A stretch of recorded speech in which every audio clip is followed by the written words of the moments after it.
Hello दोस्तों, नमस्ते, प्रणाम, गुड़िया मौज। मेरे यूट्यूब चैनल पर आप सभी का स्वागत है और हम सावन का जरी गीत सुनाने जा रहे हैं। आप लोग जरूर सुने। अच्छा लगे तो लाइक करें, शेयर करें, सब्सक्राइब करें, कमेंट में जरूर बताएं।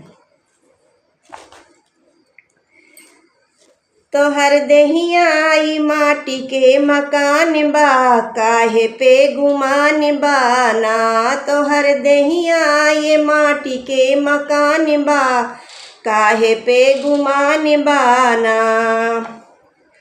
जोड़बै केतनो पाई पाई, साथ एक हु न जाई। जोड़बै केतनो पाई पाई, साथ एक हु न जाई।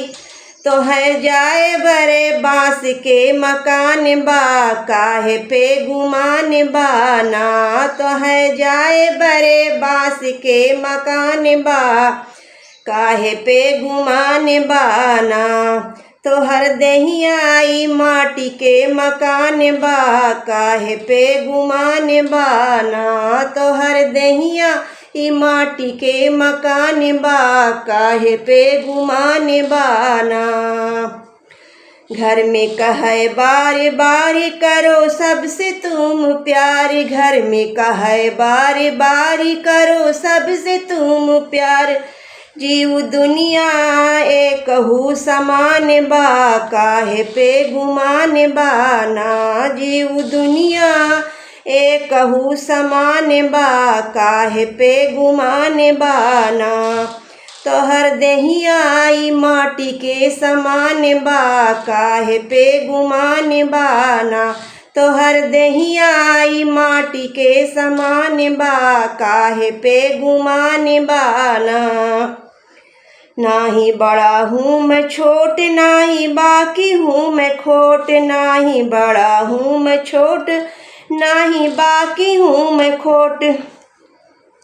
लोग छोटे छोटे हिंदू मुसलमान बा, काहे पे गुमान बाना। लोग छोटे छोटे हिंदू मुसलमान बा, काहे पे गुमान बाना। तोहर देहिया आई माटी के समान बा, काहे पे गुमान बाना। तोहर देहिया ये माटी के समान बा, काहे पे गुमान बाना।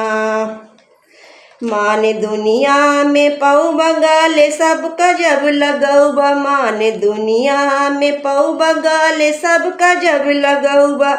तो है पढ़े बरे, तो है पढ़े बरे गीत और, तो है पढ़े बरे गीत और पुराने बा, काहे पे गुमान बाना। तो हर देहिया आई माटी के समान बा, काहे पे गुमान बाना। तो हर देहिया आई माटी के समान बा, काहे पे गुमान बाना।